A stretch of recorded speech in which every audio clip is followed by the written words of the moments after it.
దేశ సంపదను ఆదాని అంబానీలకు కట్టబెడుతున్న మోదీ ప్రభుత్వానికి సింగరేణి సంస్థను ప్రైవేటు పరం చేసి రామగుండంను బొందలగడ్డగా మార్చిన బీఆర్ఎస్ కు ఎన్నికల్లో తగిన గుణపాఠం చెప్పాలని రామగుండం ఎమ్మెల్యే మక్కాన్ సింగ్ రాజ్ ఠాకూర్ కార్మికులకు పిలుపునిచ్చారు. రామగుండం సింగరేణి గేట్ మీటింగ్ లో ఆయన మాట్లాడుతూ సింగరేణి సంస్థలను నష్టాల నుంచి కాపాడిన కాక వెంకటస్వామి మనవడు గడ్డం వంశీకృష్ణను పెద్దపల్లి ఎంపీగా గెలిపించాలని పిలుపునిచ్చారు రాజ్ ఠాకూర్.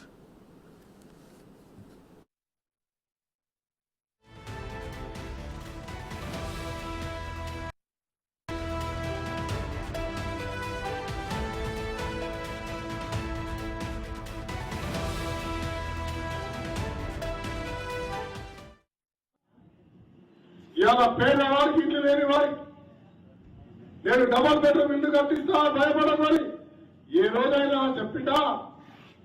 సింగరేణి కార్మికుడు సొంతింటి కాల కావాలి, మారు పేరు రావాలి. సింగరేణి కార్మికులు ఇలా ప్రొడక్షన్ల కొరకు తన రక్తాన్ని చెమటగా మార్చి కూలీల కంటే ఎక్కువ పనిచేస్తున్న తీరుకు యజమాన్యం ద్వారా వారికి ఇచ్చే గౌరవం ఇచ్చే కార్యక్రమంలో ఏ రోజైనా గొప్పగా నిలబడి మాట్లాడినవా? ఈ రోజు ఏ రకంగా మీరు ఓటు అడగడానికి వస్తా ఉన్నారు? మా రామగుండాన్ని బొందలగడ్డ చేసింది మీరు, సింగరేణి కార్మికుడు చులకన చేసింది మీరు.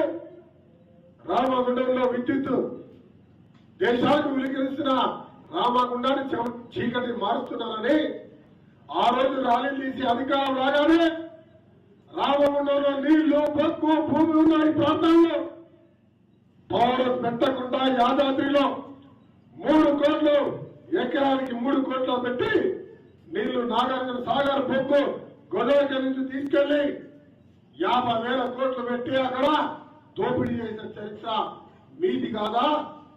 ఈ రోజు రామగుండంలో పౌరం పెట్టకుండా బొగ్గు నీళ్లు అన్ని ప్రాంతాల్లో 1900 ఎకరాల భూమి ఉంటే కూడా కమిషనర్ కక్కుర్తి బట్టి ఆడ పెడుతుంటే ఏ రోజైనా ఈ ప్రాంత మంత్రిగా మా రామగుండంలో అన్ని వసతులు ఎందుకు పెట్టలేదు అని ఏ రోజైనా అడిగిన వారు అవుతున్నా? ఎక్కడ చూసినా కార్మికులకు ద్రోహం, ఈ ప్రాంత ప్రజలకు ద్రోహం, పేదవాళ్లకు ద్రోహం, చదువుకున్న విద్యార్థులకు పూర్తిగా నిర్వీర్యం చేసే కార్యక్రమం. ఈ రోజు చదువుకున్న నిరుద్యోగులకు ఉద్యోగాల అంశంలో కనీసం పట్టించుకునేటువంటి మీరు ఇలా ఓటు అడిగే హక్కు లేదు. 13వ తారీఖు నాడు మీతో పాటు మీ కుటుంబ సభ్యులు, మీ బంధువులు, మిత్రులు లక్షలాది మందికి మీరందరూ చెబుతూ పెద్దపల్లి పార్లమెంట్ సీట్ మరి గడ్డం వంశీ ఇలా వెంకటస్వామి గారి మనవడు, వివేక్ గారి తనయుడు, నా తమ్ముడు మీ పార్లమెంట్ సభ్యుడిగా సింగరేణి కార్మిక కుటుంబాలు, ఎన్టీపీసీ రైతులు కుటుంబాలు, కార్మికులు, కాంట్రాక్ట్ కార్మికుల పక్షాన గట్టిగా మాట్లాడి ఈ ప్రాంతంలో ఇండస్ట్రీ తేవడానికి, స్మార్ట్ సిటీ నిధులు తేవడానికి, ఈ ప్రాంతంలో నిరుద్యోగ సమస్య పరిష్కారం చేయడానికి ఇలా మన ముందుకు మన గొంతుకై ఆ పార్లమెంట్ లో మాట్లాడడానికి గడ్డం వంశీ ఇలా పార్లమెంట్ సభ్యుడిగా మీ ముందుకు వస్తా ఉన్నాడు. నాకు పూర్తి విశ్వాసం ఉంది.